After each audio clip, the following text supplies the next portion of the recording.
Em primeiro lugar, queria agradecer o acolhimento de todos aqui, os da oposição, os da situação, os governistas, os que são contra a reforma, todos, até os que foram um pouco mais agressivos, veementes, depois vieram aqui atrás falar comigo, me deram um abraço, e eu falei para todos eles que rapidamente comentaria, mesmo eles não estando aqui. Eu gosto de falar olhando no olho das pessoas que falaram comigo, eu sempre fui uma pessoa de papo reto na minha vida. Então, rapidamente, sobre as 4 pessoas que comentaram, um que falou que eu tinha que estudar mais sobre dívida interna, foi isso que eu fiz durante 20 anos da minha vida e que me tornou sócio de 2 bancos, sócio de um e fundador do outro, sócio de um que é o maior banco do país e fundador do outro que é um dos maiores do país. Então, talvez eu tenha que estudar mais, eu sempre acho que tem que estudar mais, mas eu fiz isso durante 20 anos. Ao outro que falou sobre ser racista, o comentário de que a gente tem pouca representatividade dos negros aqui, isso eu falei a pedido de um dos maiores líderes dos movimentos negros do Brasil, do Frei Davi, que pediu que eu falasse isso. E eu acho que uma coisa é você ter eleitores negros e a outra é você sentir na pele o que uma parte da população sente. Um dos maiores congressistas americanos, ele diz o seguinte: eu posso passar a minha vida inteira defendendo o direito dos negros, mas jamais saberei o que um deles passa na pele. Então é a diferença entre simpatia e empatia.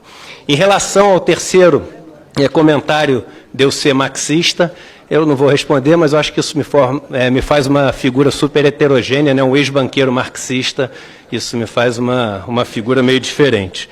E eu, em relação ao comentário do Giovanni Cherini, e aí eu gostaria de começar respondendo as perguntas, ele fala uma coisa muito interessante, que é preciso ficar muito clara para todo mundo. Todos nós aqui fizemos apresentações, o Pedro, o Paulo, eu e o Fagnani, onde a gente mostra o seguinte: olha, tem essas pessoas que ganham aposentadorias enormes, aí a gente mostra o legislativo, aí mostra o executivo, mostra os políticos, não sei o quê, a gente fala, isso é uma injustiça porque isso está sendo financiado pelos pobres. Então tem uma pergunta muito simples, que é a seguinte: por que a gente vai mexer com os pobres? Não tem o menor sentido isso. Porque você não diminui desigualdade tirando do que tem mais e tirando do que tem menos. Tira só do que tem mais. Você vai jogar a criança junto quando você for jogar água suja fora. Não faz sentido nenhum mexer com as pessoas que são as pessoas mais pobres desse país. Vamos fazer o seguinte: tem esses marajás, esses caras que ganham mais, esses, foi maravilhoso o trabalho de identificar todos. Então vamos lá e para aí. Não precisa ir além um ponto, e se não me engano é um deputado da base governista que falou isso, uma opinião com a qual eu concordo completamente.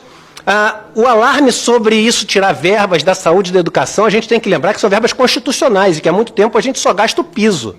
Então elas não estão sob risco se a gente cumprir a Constituição, que é outro ponto importante. Outra coisa é o seguinte: a gente fala que eu gasto, parece que o dinheiro some. Depois que pagou da Previdência, o pessoal rasgou aquelas notas e ele sumiu. O senhor deputado acabou de falar isso.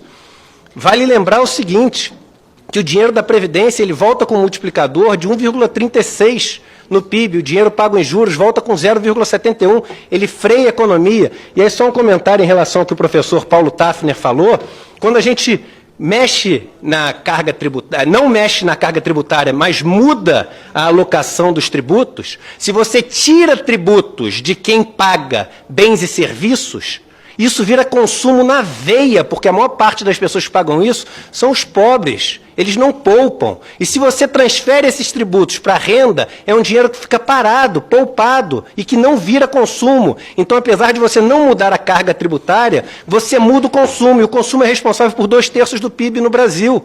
Então, dá sim para fazer diferença sem mudar a carga tributária do Brasil.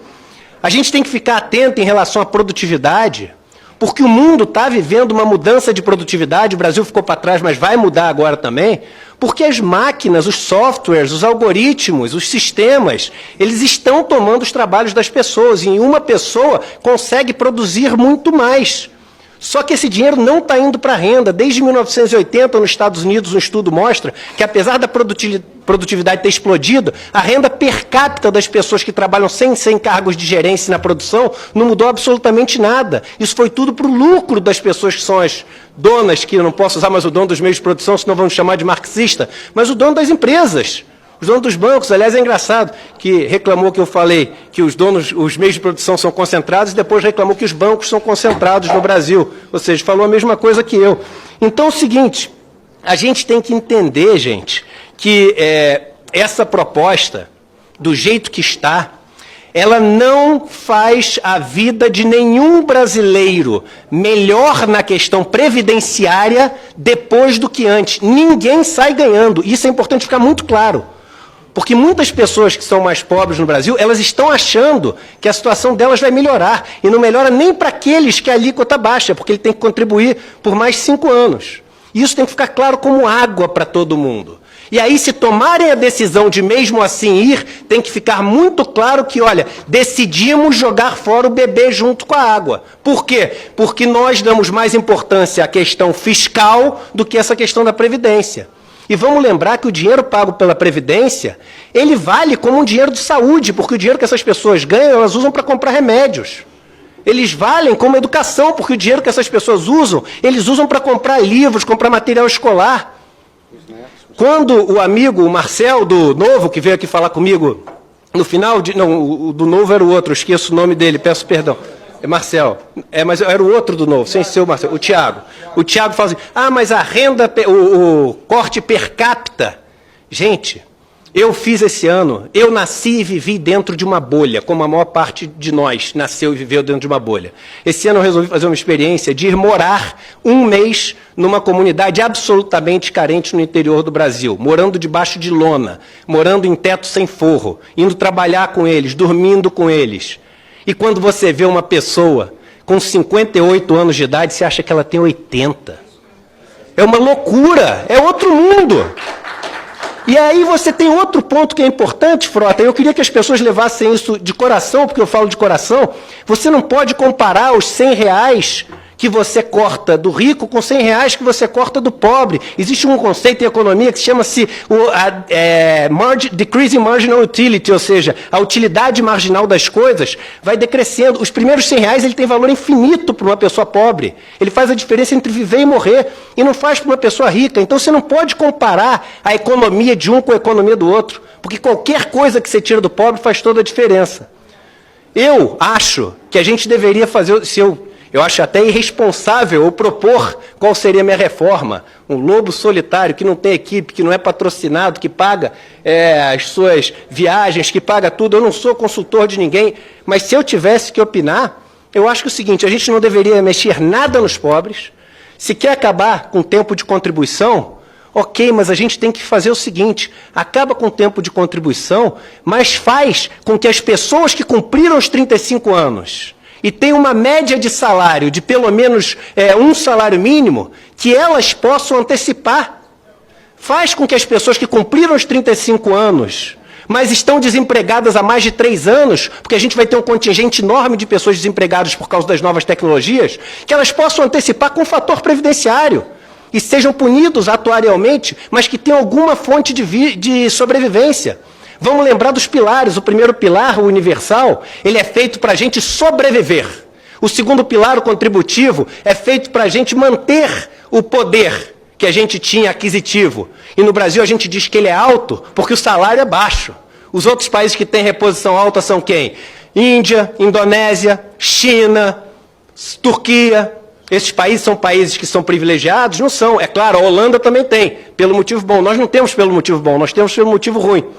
Em relação à capitalização, para tentar manter curta a minha fala, eu acho perigosíssimo aprovarem alguma coisa que vem com 2 linhas escritas na PEC, sem nenhum parâmetro.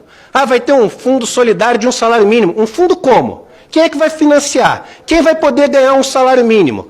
O que ele vai ter que cumprir? Ou vai ser como o ministro diz, que é o seguinte, quem estiver junto com a gente não vai deixar para trás. O que significa estar junto?